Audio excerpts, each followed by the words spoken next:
Hello friends, get ready for the dictation. The dictation will start after 10 seconds.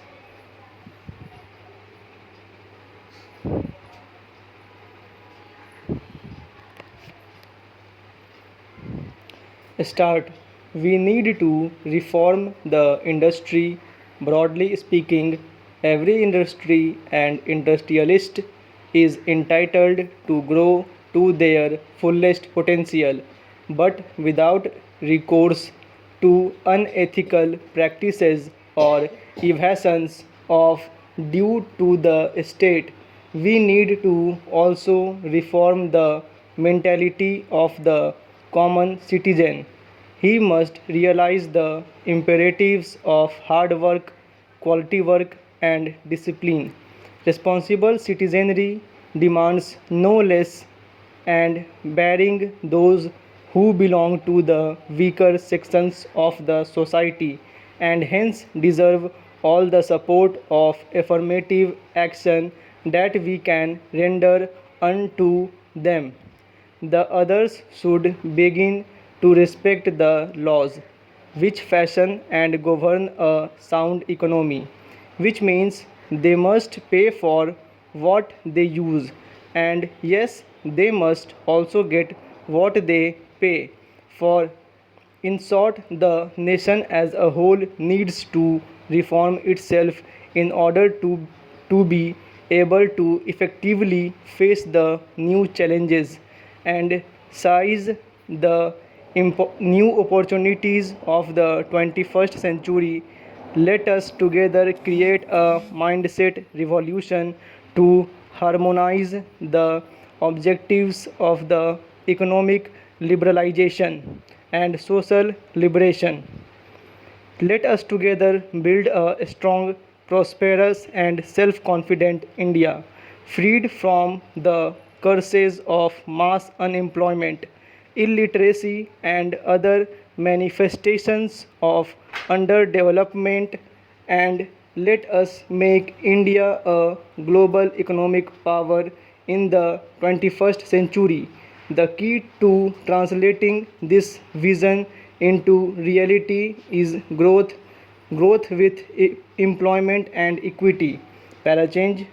In our national agenda, we have pledged to bring sustainable GDP growth into 7 to 8% bracket from the present level of 5%. Many people doubt if it is an achievable target. I would say that this is a moderate target given both India's capacity and necessity. Even at this rate of 7 to 8%, India has to wait for well over half a century to catch up with the developed world. Can we afford to be slower than this? We must grow faster. We can grow faster. We simply have no other alternative in the sphere of the economy. I should tell you plainly that I have inherited a week of deficit ridden economy, but I am not complaining. My job is not to harp on the past but to look to the future, not to complain but to lead.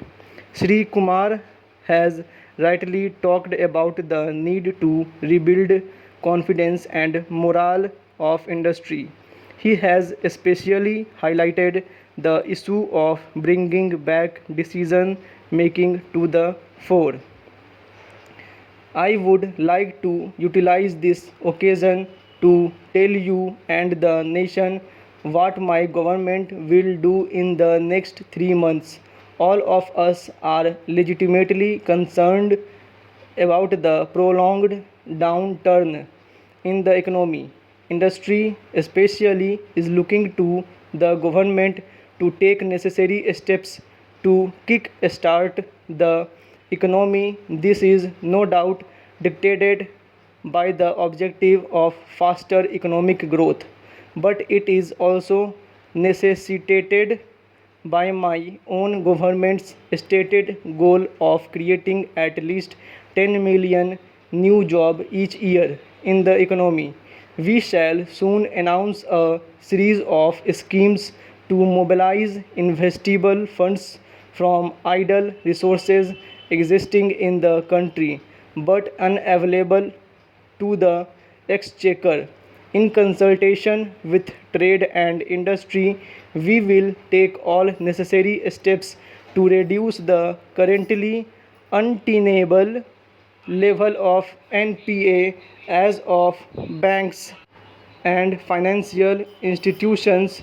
We will also devise machinery for resolving disputes between the revenue departments and trade and industry to speedily obtain for the government what is legitimately the state's. Also, suitable policy measures will be taken to tap new and unconventional sources of funding such as debt market instrument, pension and insurance funds for infrastructure projects. Para change, the government is committed to broaden, deepen and speed up the process of internal liberalization. In the case of globalization, we will adopt a carefully calibrated approach. For reasons most of you appreciate, the government will play the role less and less of an active player in the economy and more of a legislator, facilitator, regulator. Where necessary, it will be the protector of India's commerce and industry. My government's relationship with industry will be based on trust, not marred by mistrust. I come from a political tradition that does not look upon commerce and industry with suspicion when it was conventional political expediency to decry entrepreneurship. We championed their cause as a government. We will do more as a concrete proof of this approach. We will soon appoint a commission to comprehensively review in a short time frame all the administrative laws, rules and regulations governing industry and trade, such of them which have outlived their utility will be either totally scrapped or radically simplified. With this move, we aim to enable Indian entrepreneurs, small, medium, or big, to create more wealth for themselves and the nation. The Companies Act will be drastically overhauled. The Foreign Exchange Regulation Act will be replaced with a legislation consistent with the current needs. We will ensure that crucial government orders are not passed without first ascertaining their consequences on domestic industry.